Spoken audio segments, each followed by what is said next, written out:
Hello, everyone, and welcome back to the Doing Good is Simple show. I'm your host, Chris Marlowe, and I'm very, very excited to have my guest today, Kaitlin. I'm going to introduce her in just a few moments, just a quick snapshot. Thank you for being here. Hopefully, you've enjoyed the conversations. And a quick reminder, we're going through chapter by chapter a book I wrote about 10 years ago. The gray comes from that, the fact that I wrote this book 10 years ago. And the core question we're asking every guest in every episode is doing good simple? Can we make the world better? And if so, how do we do that? So week in and week out, we're going to have a guest, and that guest is going to talk about their experiences and how they're making the world better. One of our hopes and dreams in the show is for everyone who's watching just to feel a connection, that you don't have to have major influence or be super wealthy. You could be who you are and still make the world better no matter where you're at. So each guest will have a different background, a different story, and a different connection to help one out and to making an impact. And today's guest is Kaitlin. Kaitlin, welcome to the show. And I'm going to introduce your whole bio because it's really big and fun. Yeah, go for it. So Kaitlin just joined the Help One Now team a few months ago. She's our Chief Marketing Officer. She spent many, many years in corporate America. We're going to talk about that in a little bit, leading marketing teams, sales teams, like I think maybe a top 50 company in the world. I don't know if we can get into that fully, but Kaitlin has done some amazing marketing work around the world. Also, Kaitlin is married to Matt. Matt is a friend. Matt is running a startup fintech company. He's the founder, CEO. And together they have 3 kids. And of course, if you know anything about running a startup and running marketing teams in a big global company, and also they're involved in their community in Birmingham, church, sports, all these different things. So if you know anything about Matt and Kaitlin, you know this. They're incredibly busy human beings. And yet they found an incredible way to make an impact in their local community in Birmingham and also around the world, and what Help One Now and other nonprofits are doing. So our hope and prayer and desire is for us to hear stories from people like Kaitlin so that we can translate these stories to everyone else, so we can all feel a sense of hope that together we can make a difference in the world. So Kaitlin, welcome to the show. Thank you. Thanks for having me. So, Kaitlin, one of the things I want to talk about first is in this chapter. It's the chapter's called "Lemonade with a Purpose: How to Start Small Wherever You Are." I wanted to just read this quote. I start this chapter with this quote. It's by Margaret Mead. She's an amazing human, an amazing lady who basically was helping people navigate World War II scenarios. And here's what she said with that context. You can imagine what's happening in the world.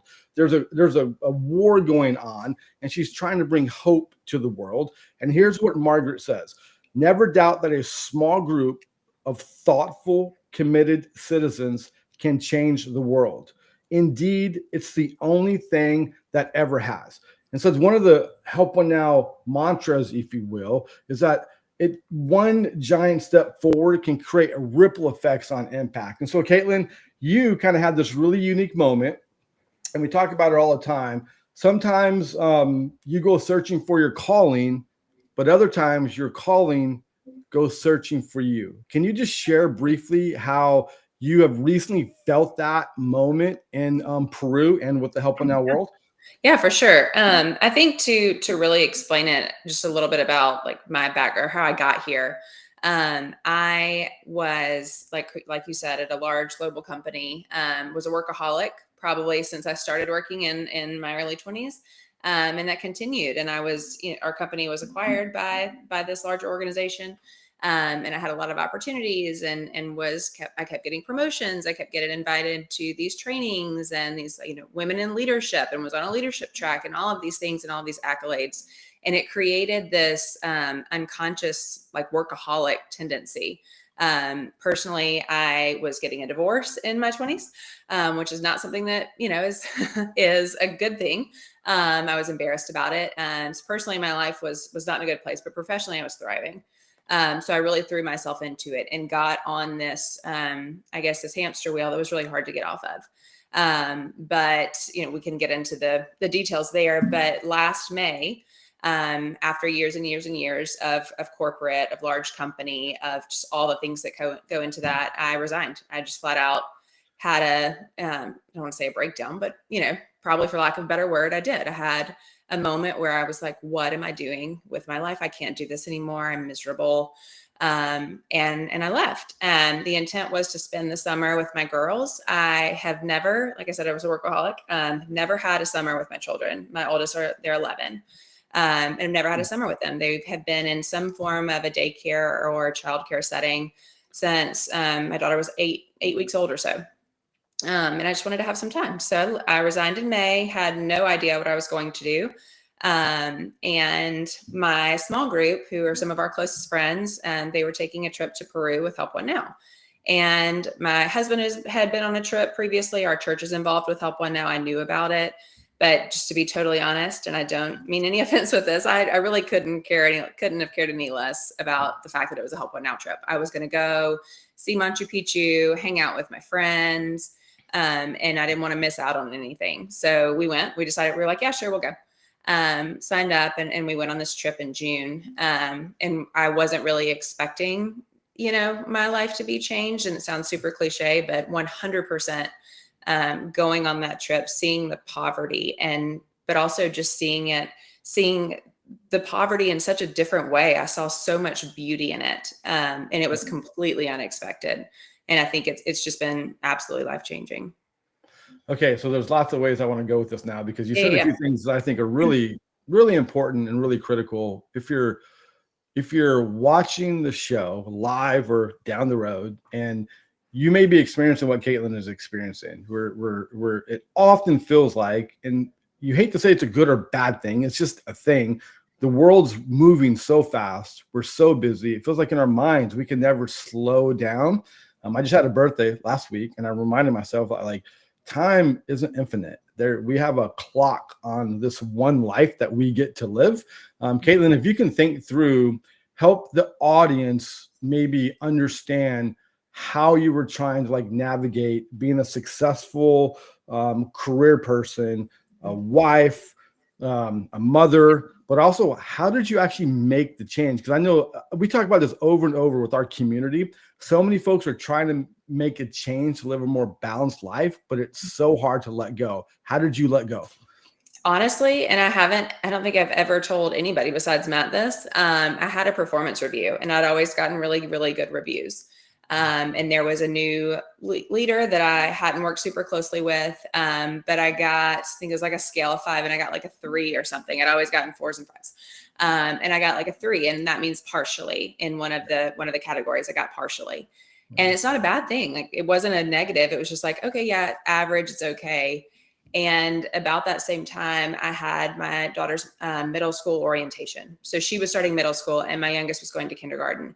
And I got this partially performed. And I was like, what in the world am I doing? I'm getting judged, at work, and is it worth it, basically? And it wasn't to me, it wasn't worth missing out on so much time and so many opportunities to be present with my children, to not, be rewarded or seen, I guess. So it was kind of that was the moment where I was like, okay, you know what? It was the catalyst to make a change, because previously I could always justify it with, well, I'm really good, I'm really successful, I'm making a lot of money, all those things. And it was just something I was telling myself to make myself feel better about missing out on picking up my kids and really asking about their day versus picking them up and being on a call, on a team meeting, and telling them to be quiet when they get in. It just really was a moment to stop and reflect.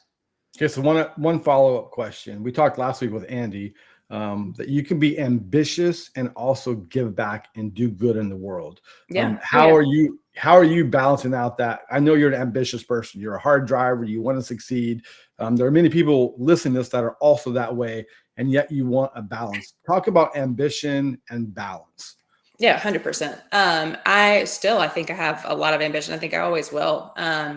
I used to have this vision board of me getting off a private jet, going to do a TED Talk in a long, white, crisp outfit, and then walking my children to school in the same little TED Talk outfit. And I still have a version of that, but I think it changes over time. You learn balance by being seriously unbalanced, or maybe that was what happened with me. I had to have a hard reset in order to slowly add things back in a way that could be balanced. And I feel like that's a lot of the times the hardest step is just, okay, you know that it's unbalanced. You have to make a change, but where do you start?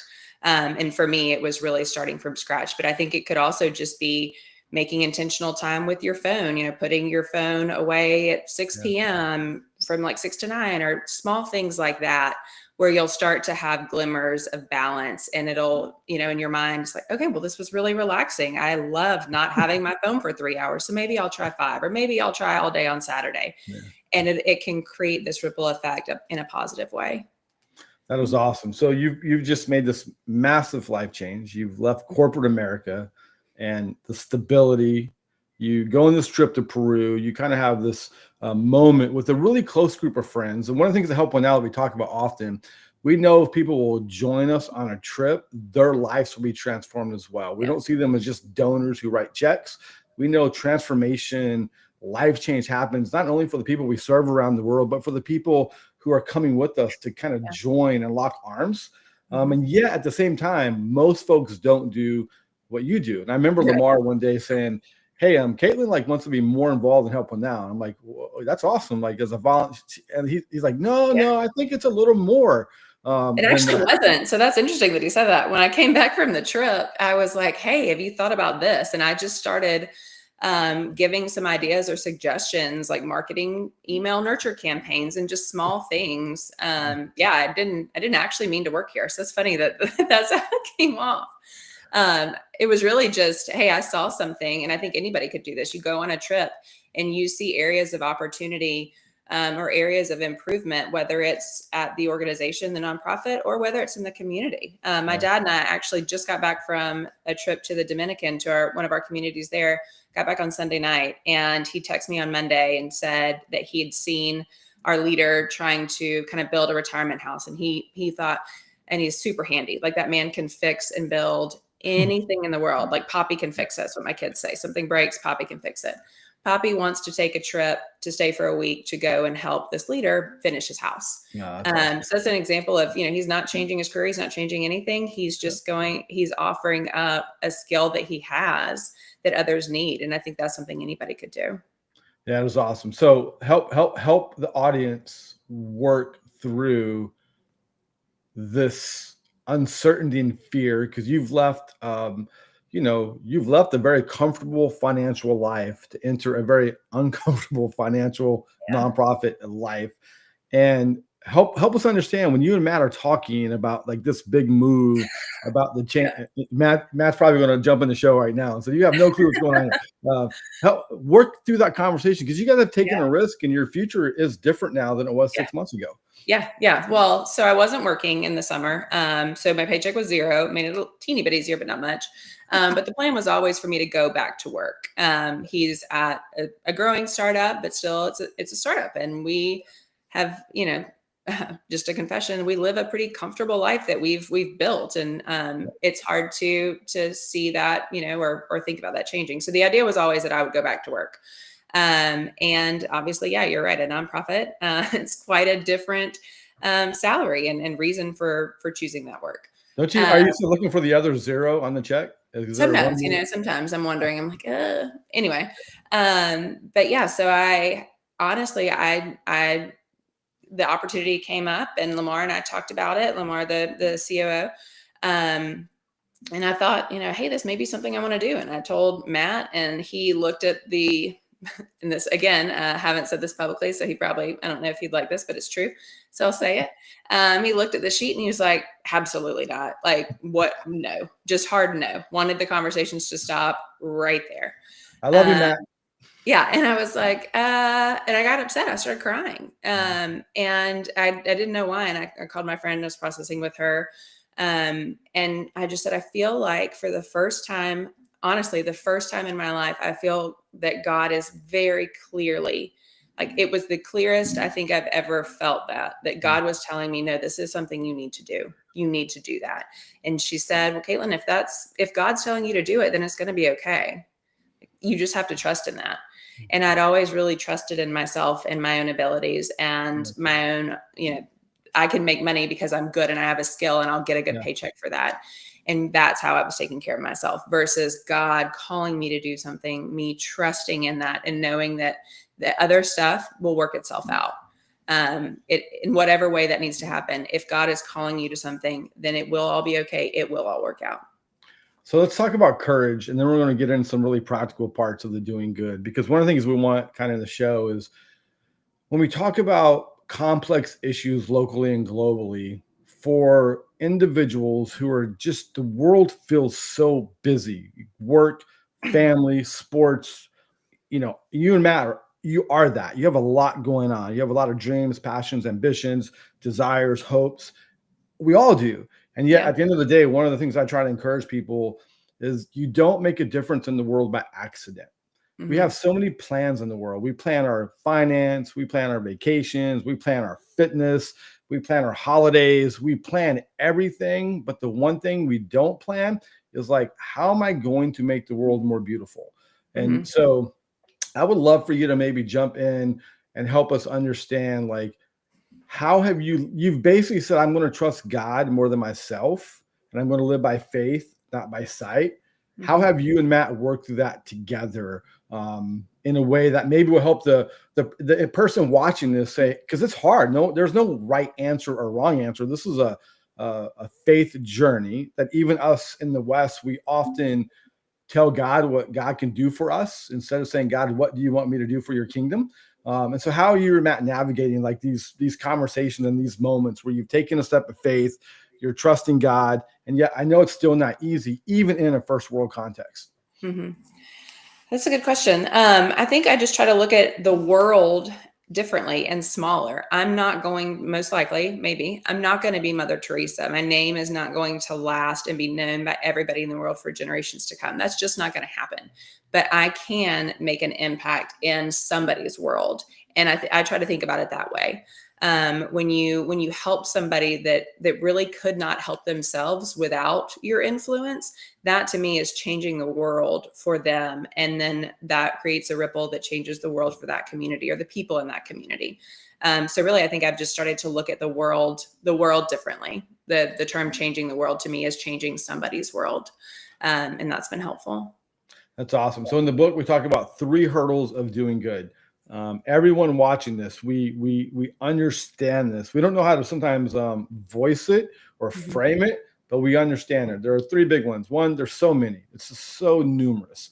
I remember walking downtown in Raleigh, North Carolina, and a homeless lady asked me for help one day. And this is what I do with my life, right? And I felt so overwhelmed because I didn't actually know how to help. Like I didn't know.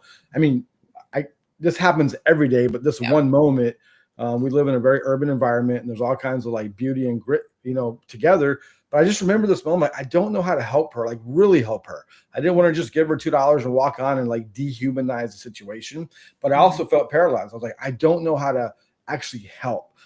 So the issues are too numerous, the problems are too big, and the solutions are too complicated. When you went to Peru and you saw Belén, which is one of the most physically dramatic moments in all the communities we serve in. Belén is off of the Amazon River. It's a river community. So if you've never been to Belén, it's one of the largest. Quito is one of the largest cities on the Amazon, and Belén is one of the poorest communities in the world. And when the Amazon rises, the houses rise with it, and when the Amazon falls, the houses go down to the ground. It's almost like just mud and dirt, and it's just a really it's not almost. It is absolutely mud and dirt. That's how it is. That's it. And you were there, and you could walk in this community, and it could feel overwhelming. And yet, for you, some hope sparked in your heart. How did you work through that scenario? Yeah, I mean, I think you said a couple things there. The difference in a homeless person in Raleigh and what I saw in Belén was that there were not people driving by that had $2 to give them, or a bar in their car, a protein bar or something. They had absolutely nothing. And their government did not or was not, I'm not really sure, they don't have the resources to help those people and by building schools and mandating and having laws that people go to school, having the foster care system, having these places for people that are suffering in a nation like ours. There are resources available if people want to take advantage of them, for the most part. There's always exceptions. In Belen, there literally is nothing. I mean, I've never seen, we were walking over these wooden planks and there's like a top of a can, those tin can tops, the like things that I don't let my kids touch when they're in the trash can because they might get a little cut. Like they were sticking up out of the ground and these children are running around with all these rusty nails and rusty tops and they're running around barefoot and they're playing in the middle of just the worst poverty I've ever seen in person, but even probably on TV. And I remember thinking like, what in the world, how do you even go up from here? It's absolutely hopeless. And then we turned a corner and there was a big room and there were a lot of kids in there and they were worshiping. They're actually singing Goodness of God, which we can talk about in a second. But it was used as a schoolhouse or schoolroom. And there in Iquitos, there's a school and some kids from the community have scholarships and they can go and get an education. And in this schoolhouse in Belen, which I say schoolhouse, it was literally just a shack with 4 walls and I don't even remember if there was a floor, but there was 4 walls and a roof and a couple tables. And the third graders that had scholarship to go to the school. So these are 8, 9-year-old kids come home in the afternoon, and the kids that don't get to go to school, they teach them what they learned that day. Yeah. So you're thinking about an 8-year-old child going to school, knowing how privileged and how blessed they are to be one of the children that receive the scholarships. They come back and they teach the other children in the community. And education is far and away one of the best ways to create long-term sustainable change in a community. And that it was a glimmer of hope that I needed to say like, okay, wait, there is a way out. There is a path out. And some of the teachers from the school that had actually lived in the communities that had, gotten a job or gotten an education, got out, came back, they're working in the school, they would come to Belen in the afternoon and teach the children as well. So we were starting to see those drips or those glimmers, I guess, of hope and a way out through education. But there's definitely a long way to go. Yeah, it's tell us how those moments changed your way of viewing the world and life.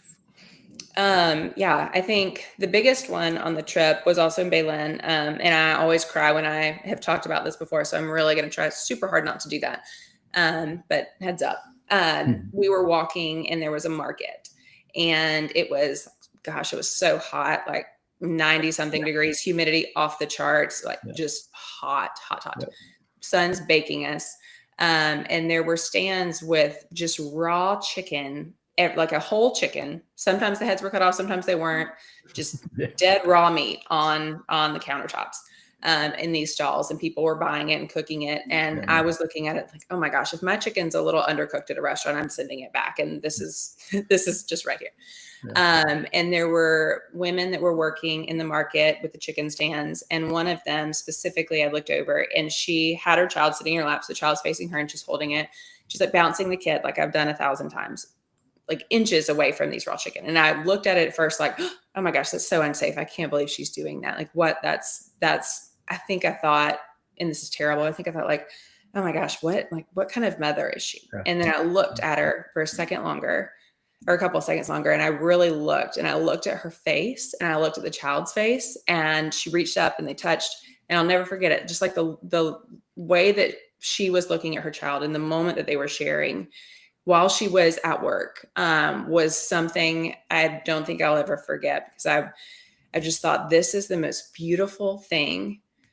Such an example of the beauty in the poverty or in a situation that we would think is so unfortunate and so sad. She was so blessed in that moment with what she's able to experience with her child and the joy that they both had on their faces. And I just thought, hey, if it were reversed and she was walking through and she saw me one day while I was at work at my desk with nobody for 8 hours, and I was missing out on my kids' first steps or whatever they're doing, just a simple little moment where they're laughing and they're looking at me and we're smiling at each other, she would think I was the poorest person in the world. And I might be. like she's really getting the best paycheck and I'm not. And so that was an absolute life-changing moment for me. So you live in Birmingham, Alabama, one of my Mhm. favorite places. You guys have this really deep community, just Mhm. some amazing humans. So many of them are part of Help One Now. It's whenever I'm discouraged, I tend to want to go there because I'll feel encouraged. Oh, And y'all, you guys do. You have this really deep community. I know it's not perfect, and it's just part of doing life together. mhm. But to your point about Peru, or even your Birmingham community that you're all a part of, um, can you talk to us about the importance? So many of our supporters, friends. I was actually talking to a friend last night over tacos because that's what you should do in life. And he's an older gentleman, a middle-aged gentleman, I guess. And he's just like, I'm pretty lonely. I don't really Yeah. have a lot of friends. This is one of the most connected people I know, super busy, so incredibly busy in life, and yet so incredibly lonely. When you go to the Dominican or Peru or your community in Homewood, tell us about the importance of community and how you're building and shaping that for you, Matt, your family, but also what you've seen around the world. Mhm. Yeah, I think it's definitely a different reason to need community here and internationally. But for us, we moved to Birmingham. I think I said earlier, I'm divorced. So Matt and I are a blended family. It's our second marriage. And his daughter and her mom lived in Birmingham. And so when they were starting kindergarten, we were like, our jobs are remote. We should move there. And we did. And then COVID happened, which I was obviously not, nobody was expecting that. Mm. And so the chance to meet people, like I didn't know anybody when we moved here. So looking back, I think it's crazy. I don't know. God was obviously telling me to be here. But it's crazy that I said, hey, let's move to Birmingham. I know literally not one single soul besides your ex-wife, who's great, but obviously like we're not hanging out all the time. And so, I didn't have anybody. And there was COVID and I couldn't meet anybody. And then we had Kennedy, our youngest. And I was filling out a form at the daycare and it asked for an emergency contact in case they couldn't get in touch with you. And I was like, I don't have anybody to put. I Mm. literally don't have anybody that I would feel, like a neighbor or somebody that you meet in passing. It's kind of awkward to be like, hey, will you be my kid's emergency contact at daycare if they're puking everywhere? Yeah. That's a different level of friendship. And I had nobody. And so I decided it wasn't really coming naturally. COVID was, the restrictions were lifted, but still wasn't as easy to meet people, I guess, as I thought it had been. And I think also as you get older, it's just harder to meet people and make Sure. like deeper friendships. Yep. So I just thought like, okay, I'm going to have to get out of my comfort zone a little bit and kind of force it and make it happen and make a true effort.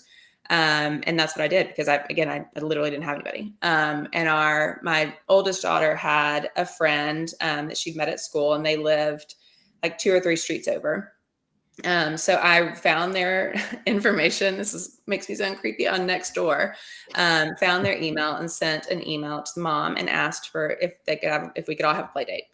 And we did. And turns out that lady's sister is named Maria, and that's the leader of our small group, the small group that we're still involved with. But I met her. She came over as well, and she was like, "Oh, you should come to our Bible study." And it's like, "Oh, or our small group." It's like, "I don't go to your church, and that's not my like."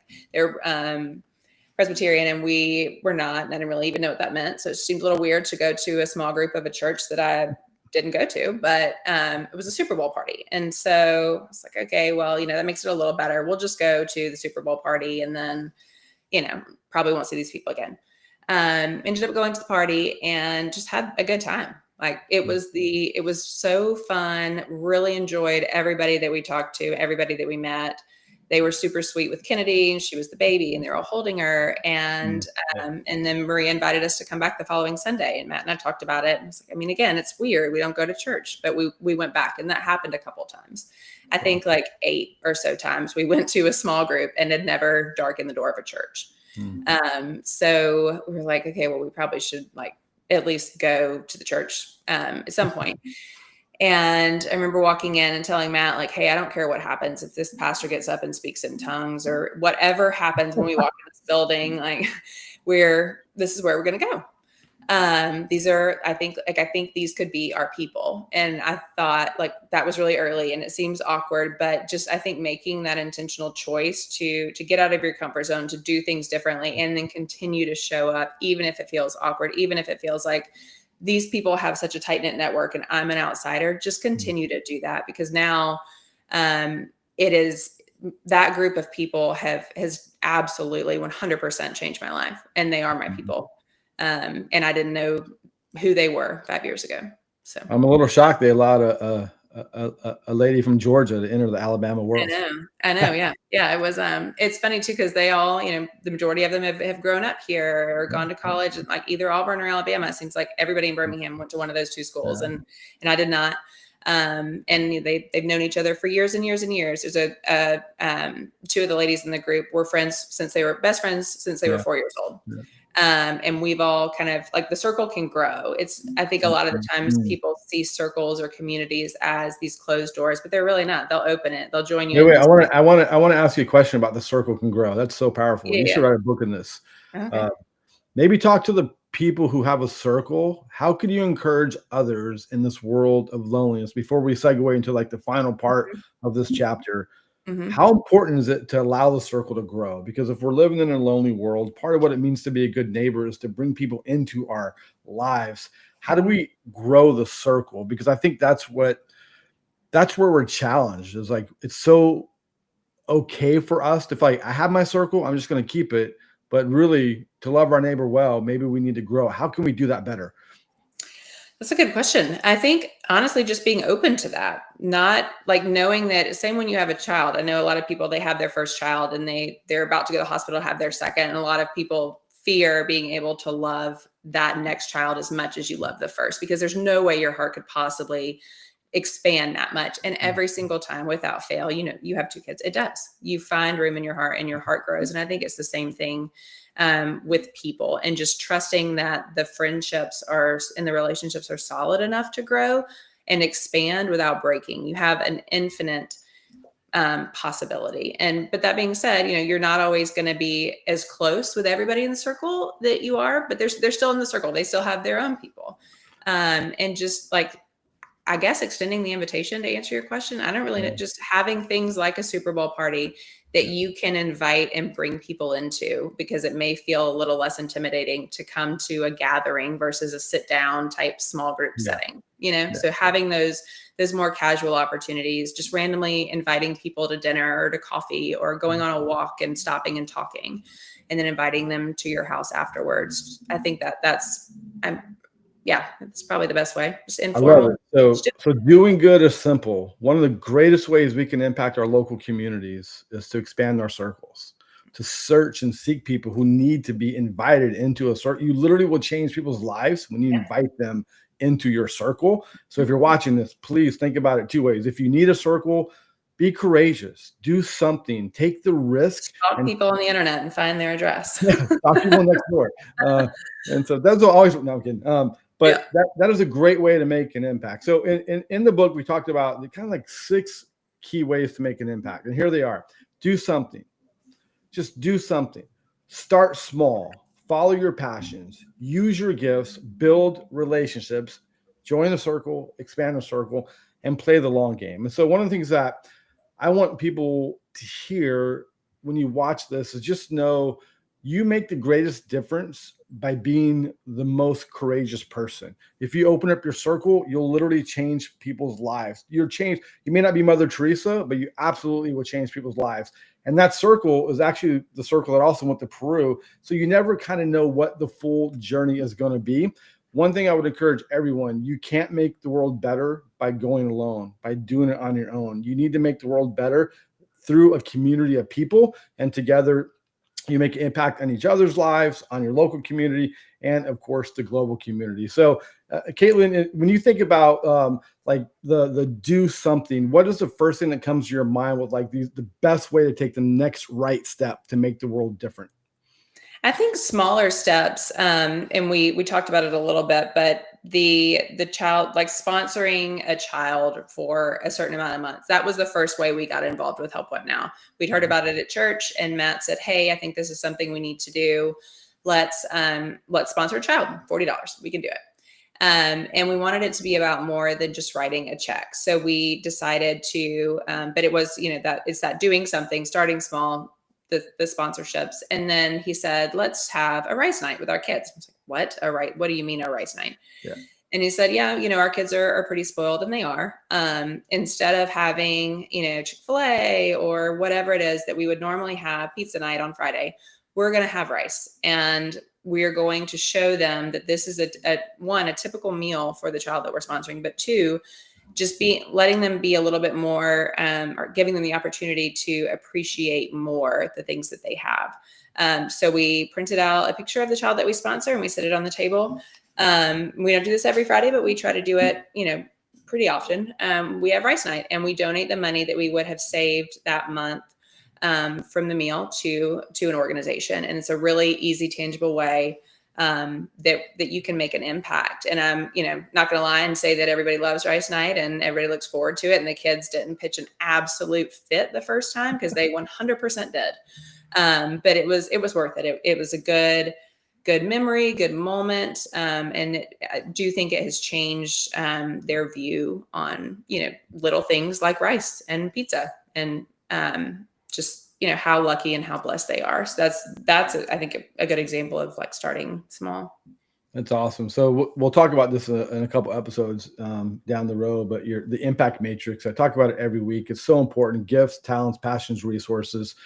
You're a highly organized person. You have this talent to be organized. It's kind of wild. I'm like, you're the worst person ever, because I'm not organized at all. But before you jumped on staff, you volunteered time to help throw this live event in Birmingham. And that made such a big difference in helping Now's World and also our communities around the world. Can you just talk about that moment and why you decided you're really busy and you decided to volunteer your time and how that's important? Yeah, well, I did. So I was voluntold, is what I like to say. One of the guys in the small group, I feel like I've talked about this group like 1,000 times, but that's how, I guess, present it is. Yeah. We were at dinner, and I was walking by. I remember I had a tray of food that I was bringing to the kid table, and he was like, "Hey, Kaitlin, you're going to run an event. You're going to run a fundraiser." And I was like, "Okay." And then I set the food down, came back, and he's like, "No, really, we're going to do a concert in Birmingham, and it's going to be awesome. And you've got time. You've said you're bored. You're not working. You can do it." And I've obviously done tons and tons of events. I know how to run an event. I know how to market it. And so I was like, okay, sure. And yeah, I just said, okay. And to your point, I used my gifts of organizing and making spreadsheets and reminding people that they were supposed to do something, 2 weeks ago, and it's still not done. I was able to use all of those things, and it resulted in a really awesome night, because other people that were involved, other people in our community that have the gift of networking or selling, or even making table decorations and setting up a beautiful environment. All of those people donated and gave their time, and collectively it resulted in, we raised over $100,000 that night. Yep. That is 10 classrooms for a whole year. That is 100 families that have the opportunity to start a business and impact their whole family for generations to come, because of this group of people that just said yes to something. And I think the biggest takeaway for that is just to say yes. Saying no is good, and there's a time and a place for that. But if there's something that can help somebody else, and you have the talent and you do have the time, then you should really consider saying yes. So you're the reason why I wrote this book 10 years ago, because in a world where things feel overwhelming, too big, we can easily get paralyzed. I'm just going to take care of my own family and kind of build my own mini empire. You and Matt and so many other people in the Help One Now world. And you've decided to step out of that and really be a good neighbor locally and globally. And so if you're listening to this, I hope the encouragement is to know that you can make a difference. We can't fix the world. We can't snap our fingers and make everything okay, but it doesn't mean we may not be Mother Teresa, but it doesn't mean our leaders in Peru and those kids in that school won't live a better life because folks like Kaitlin and Matt and others have said, I can do one thing or two things or three things that will make the world better. And it will have this massive ripple effect. And so one of our passions at Help One Now is to partner with high capacity local leaders. So folks like Kaitlin and Matt and others can join us to help that leader work in his or her community to see transformation. And we see it again and again, no matter how much darkness, how much complexity is happening in the world, we're making a difference. And this is not just a Help One Now story, it's any story. So if you're part of a church or a nonprofit or a community group, the question you can ask yourself is, how can we together make a tangible difference? And then the next question is, what's the next right step? And that next right step won't only transform your life, it will transform other people's lives. And then we'll do one of the most important things. We'll live this one precious life that we all get with meaning and purpose beyond kind of the normal day-to-day meaning and purpose that we have as husbands and wives and mothers and fathers and, you know, all the things that we have to do, we get to do, we love to do. So Kaitlin, I want to thank you for being on the show today. Yeah, thanks for having me. Thank you and Matt for being a part of Help One Now.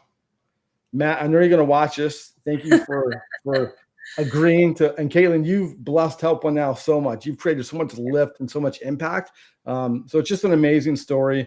And these are the stories that we love each and every day. So thanks for being on the show. Thanks for watching the show. And next week, we're going to talk about a really fun topic with our good friend, Michael Eady, who is actually the individual who told Kaitlin she's going to help. Roland told me. Yeah. Awesome, thanks, awesome. Kaitlin. Thanks, everyone, for being here.